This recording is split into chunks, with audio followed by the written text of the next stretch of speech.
అందరికీ నమస్కారం. మన కథలో ఛానల్కి స్వాగతం.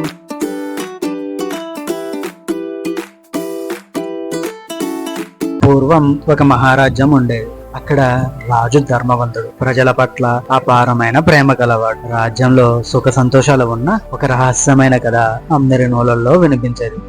అదే అడవిలోని జ్ఞాన వృక్షం కథ. రాజ్యానికి తూర్పు వైపున నల్లని మబ్బులతో కప్పబడి ఎప్పుడూ సూర్యకాంతి చేరని ఒక అడవి ఉంది.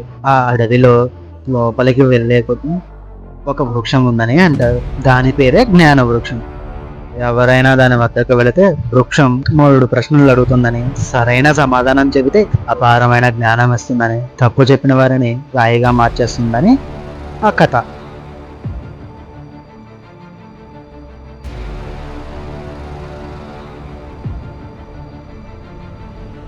ఒకరోజు రాజదర్బారులో ఈ జ్ఞాన వృక్షం గురించి చర్చ మొదలైంది.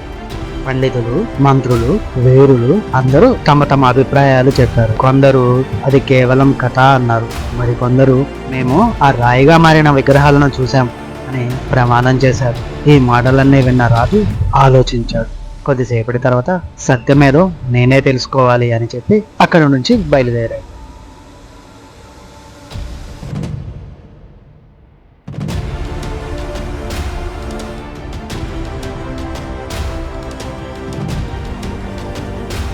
తర్వాతి రోజు ఉదయం రాజు వేషం మార్చుకొని సాధారణ యాత్రికుడిలా ఒంటరిగా అడవిలోకి ప్రవేశించాడు.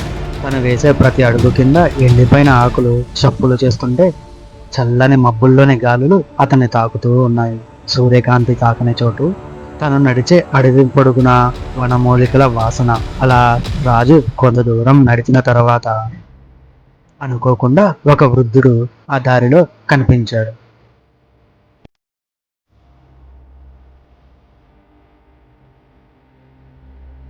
ఆ వృద్ధుడు రాజును చూసి గంభీర స్వరంతో, యాత్రికుడా, జ్ఞానవృక్షం వద్దకు వెళ్ళడం అంటే నీ ఆత్మని పరీక్షించడం.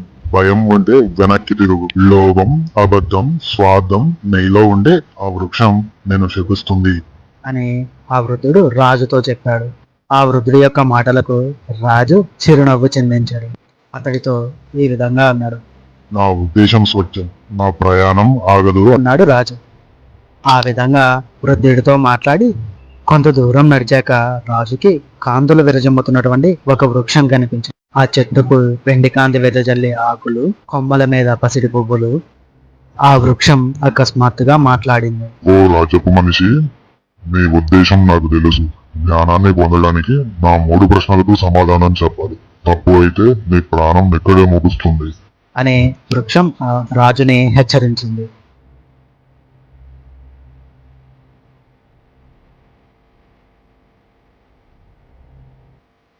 రాజు ఆ వృక్షానికి తన అంగీకారాన్ని తెలియజేశాడు. వృక్షం రాజుని ప్రశ్నలు అడగడం మొదలుపెట్టింది. నీ జీవితంలో అత్యంత విలువైనది ఏమిటి? రాజు దృఢంగా ప్రజల నమ్మకం అని జవాబు ఇచ్చాడు. వృక్షం మరలా 2వ ప్రశ్నను సంధించింది. పెద్ద శత్రువు ఎవరు? దానికి రాజు లోభం అని సమాధానం తెలియజేశాడు. మరలా వృక్షం నువ్వు మరణించే రోజు తెలుసుకుంటే ఆ రోజున నువ్వేం చేస్తావు అని అడిగింది.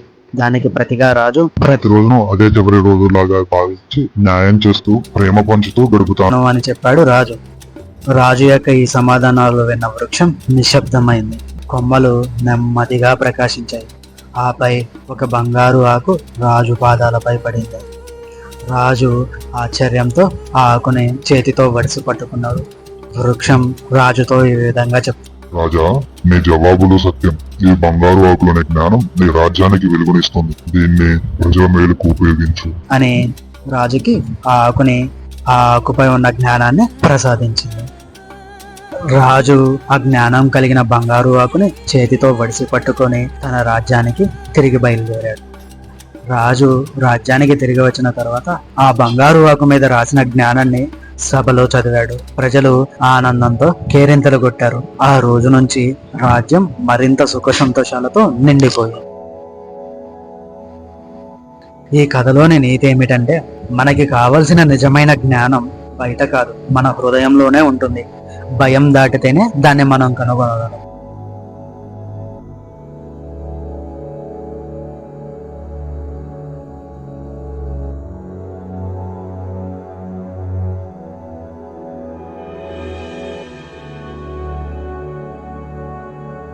ఇది ఈ రోజు కథ. ఇలాంటి మరిన్ని కథలతో మళ్ళీ మేము ముందుకు వస్తాము. మా యొక్క ఈ కథల ఛానల్ మీకు నచ్చినట్లయితే లైక్ చేయండి, షేర్ చేయండి, సబ్స్క్రైబ్ చేయండి. అదేవిధంగా మీలా మరో నలుగురితో మన ఛానల్ని సబ్స్క్రైబ్ చేయించండి. ధన్యవాదాలు. ఉంటాను మరి.